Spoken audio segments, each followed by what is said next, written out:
बाप और बेटे रूह कुद्दुस के नाम से आमीन। मसीह में आप सबकी सलामती हो।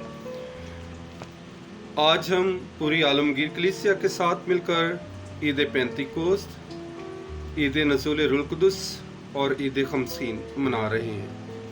आज की पहली तिलावत रसूलों के अमाल और उसके दूसरे बाब में से ली गई है। वो सब रूह कुद्दुस से भर गए और बोलने लग गए।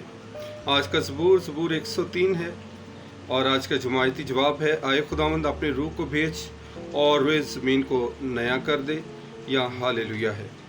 आज की दूसरी तिलावत पहला करंथियों 12 बाब 3 से 7 और 12 से 13। हम सबों ने एक ही रूह का बपतिस्मा पाया है। नाराए हम्द है। आए रूह कुद्दुस अपने ईमानदारों के दिलों को भर दे और उनमें अपनी मोहब्बत की आग भड़का।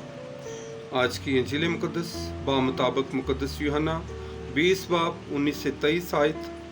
जिस तरह बाप ने मुझे भेजा है उसी तरह मैं भी तुम्हें भेजता हूँ, और रूह कुद्दुस लो।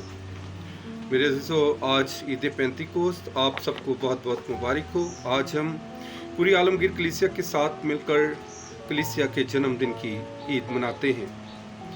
और ईद पेंतीकोस्त को रूह कुद्दुस का नज़ूल रसूलों पर हुआ, और यहूदी ईद फसह के 50वें दिन ईद पेंतीकोस्त मनाते थे।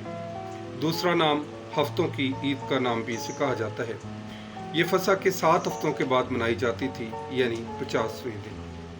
और आज जब हम ईद पेंतीकोस्त मनाते हैं तो ये नए अहद की ईद है। रूह कुद्दुस की ईद है कि खुदा ने नया अहद अपने लोगों के साथ बांधा है, और जो अपने शागिर्दों को खुदावंद यीशु मसीह ने अता किया, क्योंकि खुदावंद यीशु मसीह ने कहा कि मैं बाप के पास जाता हूँ ताकि तुम्हारे लिए एक मददगार यानी रूह कुद्दुस भेज सकूँ, जो तुम्हें सिखाएगा कि तुम्हें क्या करना है। नए अहद नामा के मुताबिक इस रोज़ कलीसिया का जन्मदिन है। दरअसल दुनिया में तारीख में रूह कुद्दुस का रसूलों पर उतरना एक नए अहद और नए दौर का आगाज़ है। आज की इस ईद के मौका पर हम इस मौजू पर गौर करते हैं कि रूह कुद्दुस हमारी ज़िंदगी में एक ताकतवर कुव्वत है। ये एक मौजूदगी है जो जिस्मानी तौर पर न देखी जा सकती है और ना ही सुनी जा सकती है, लेकिन ये हमें जिंदा और मुतहर्रिक है। ये वो ताकतवर कुव्वत है जिसका वादा खुदा यीशु मसीह ने खुद अपने शागिर्दों से किया कि ये कुव्वत हमें बपतिस्मा का साक्रमेंट और रूह कुद्दुस के साक्रमेंट के ज़रिए से हासिल होती है। ये हमारी ज़िंदगी में रूह कुद्दुस की मौजूदगी है। हम इसे अपनी ज़िंदगी में रूह कुद्दुस की कुव्वत कहते हैं। रूह कुद्दुस की कुव्वत से ही हम अपने आप को खुदा के बेटे और बेटियां कहते हैं। रूह कुद्दुस हमें बख्शा गया है कि हम हर रोज़ ईमानी कमज़ोरियों में से खुदा के साथ कायम रह सकें। रूह कुद्दुस हमें कुव्वत बख्शता है कि हम अपने तहाइफ की शराकत एक दूसरे के साथ कर सकें, यानी वो मोहब्बत जो यीशु से हमें मिलती है। कलीसिया हमें इत्तेहाद में रहने की बरकत देता है, और कलीसिया को रूह कुद्दुस ज़िंदगी देता है, और रूह कुद्दुस एक जान और एक दिल हमें बनाता है।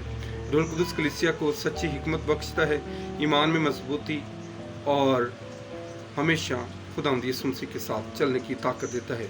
रूह कुद्दुस दिलेरी, जुर्रत, यीशु की गवाही के लिए हमें हौसला, कुव्वत, रहनुमाई अता करता है। रूह कुद्दुस हमें खुशी देता है। रसूल कोड़े खाकर भी खुशी के साथ यीशु के साथ चलते रहे और ईमान को लोगों तक ले जाते रहे। और रोमियो 8:15 पौलुस रसूल कहते हैं कि रूह कुद्दुस हमें जोश दिलाता है कि खुदा की तरफ रजू करें और इसे यीशु की तरह अब्बा कहकर पुकारें। मेरे अज़ीज़ों, आज की ईद बहुत बड़ी है। हम रूह कुद्दुस से दुआ करते हैं कि खुदा अपने पाक रूह कुद्दुस को भेजे ताकि हम ईमान की मजबूती हासिल करें और रूह कुद्दुस की मोहब्बत में एक दूसरे के साथ यकजा रहें, मसीह यीशु के वसीले से। आमीन।